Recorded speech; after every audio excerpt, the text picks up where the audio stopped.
qu'est-ce qui se passe à Shrine une demi-heure après? On a le Quai d'Orsay qui dit que la France ne reconnaît pas les autorités issues du putsch. Donc, et on a entendu le président Macron.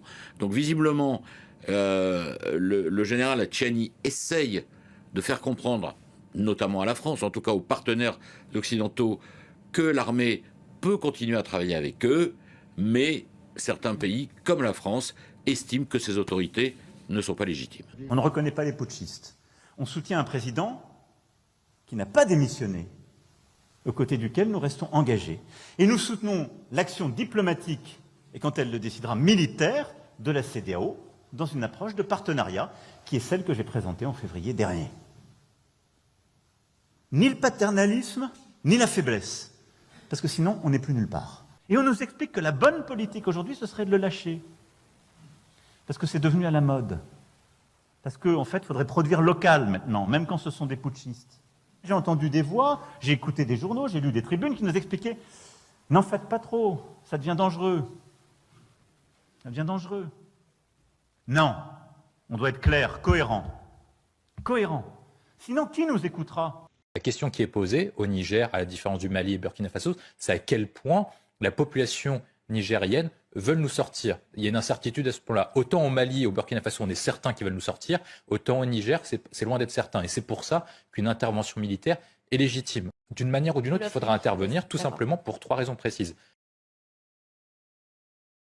Après avoir martelé dans tous les médias que la France ne reconnaît pas l'autorité des putschistes, après avoir expliqué à quel point les Nigériens ont besoin de l'armée française sur leur sol pour maintenir leur sécurité et que la France ne devait pas quitter l'Afrique, voilà que la même France confirme avoir commencé à discuter avec les autorités nigériennes du retrait d'une partie de ses effectifs. Lisons cet article du journal Le Monde sur la question. La France a commencé à discuter avec les militaires nigériens du retrait de ses forces du pays sahélien. Un mois après la dénonciation des accords de coopération militaire entre la France et le Niger par la junte au pouvoir, des discussions sur le retrait de certains éléments militaires ont commencé, ont confirmé au Monde plusieurs sources françaises proches du dossier. Il est normal d'en discuter dans la mesure où la coopération antiterroriste est interrompue depuis le coup d'État du 26 juillet, a ajouté l'une d'elles. À ce stade, ni le nombre de soldats concernés, ni les modalités de ce départ n'ont été officiellement décidées, mais le principe est acquis. Actuellement, quelques 1500 soldats français sont déployés dans le pays sur 3 bases. Dans la capitale, Niamey, à Oualam, au nord de la capitale, et à Ayourou, près de la frontière avec le Mali. Certaines unités pourraient être redéployées dans la région, notamment au Tchad voisin, ou être directement rapatriées en France.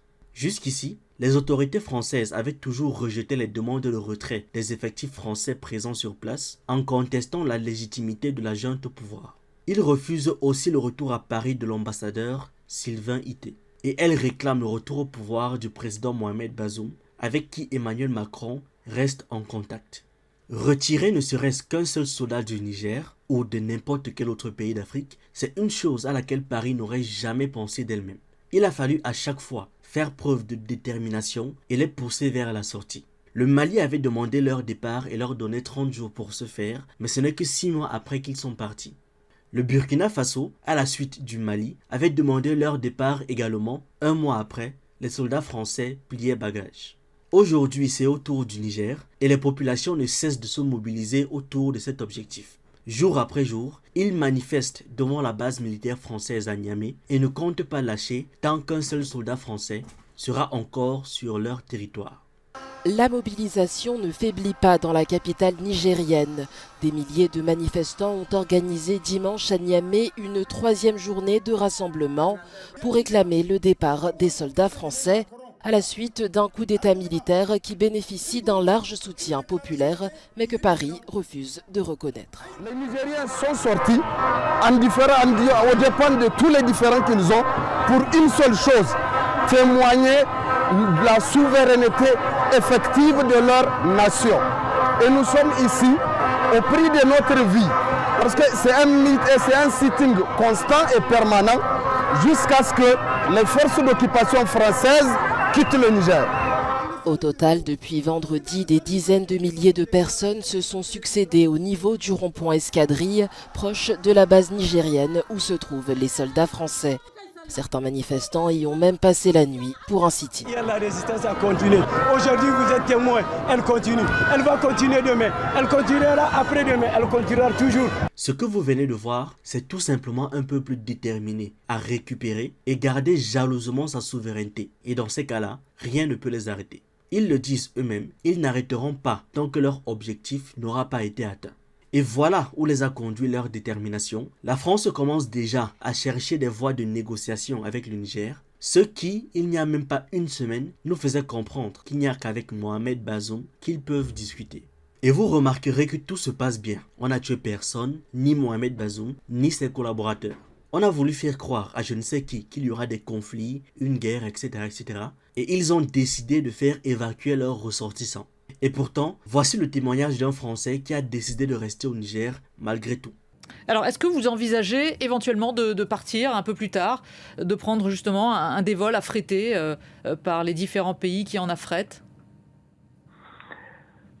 Et voici les avis de 2 habitants recueillis dans la capitale nigérienne.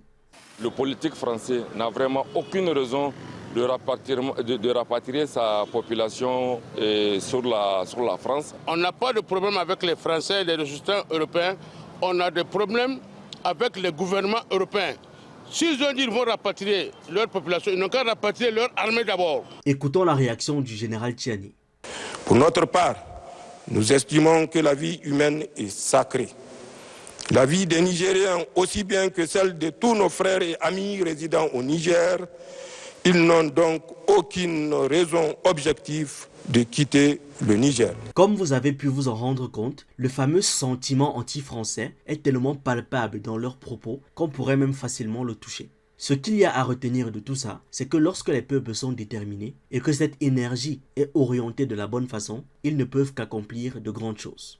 Dites-moi ce que vous pensez de tout ça en commentaire et on se retrouve dans une prochaine vidéo. Pour les nouveaux sur cette chaîne, on parle de culture africaine, d'actualité, de sciences humaines et on s'édifie sur un ensemble de choses qui nous permettent d'anticiper et d'être prêts à toute éventualité.